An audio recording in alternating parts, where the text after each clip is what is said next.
सप्ताहक 7 बार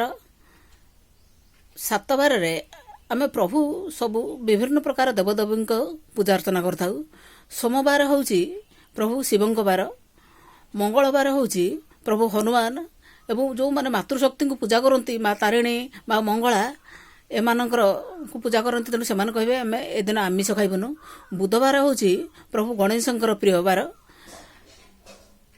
तेणु गुरुवार होउची माँ लक्ष्मी बार, शुक्रवार होउची माँ संतोषी बारी, शनिवार होउची शनिदेव बारी, रविवार होउची प्रभु नारायण सकल शक्तिर आधार सूर्यदेव बारी। तेणु यही सबू बारी मानकरे विभिन्न देवादेवी को आम पूजा अर्चना करथाउ। किंतु संसारर सृष्टिकर्ता नारायण बारी होउची तांकर प्रिय दिन होउची रविवार। तेणु आपण जो बारी रे आमिष खातु ना खातु किंतु रविवार दिन निश्चित आपण आमिष खाइबे नहीं। धार्मिक दृष्टि हो विज्ञान दृष्टि हो से बारीटी होउची रविवारटी हूँ अति गुरुत्वपूर्ण दिन। से दिन भी रवि संक्रमण हेतु आमिष द्रव्य विषाक्त हो जाए एवं सेटा शरीर पाई आमर क्षतिकारक होता है। कैंसर भली बड़ बड़ रोग मध्य से दिन सृष्टि करता है।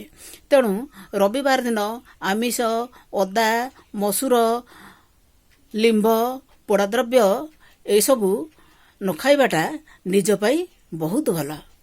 आमे कौन करूँ कौन से नीति नियम आमे मानिबा पाई प्रस्तुत नुह। प्रत्येक नीति नियम आमे जदि मानिकी चलिबा सेटा आम पाई आम पिला मानक पाई बहुत मंगल हब। जय जगन्नाथ।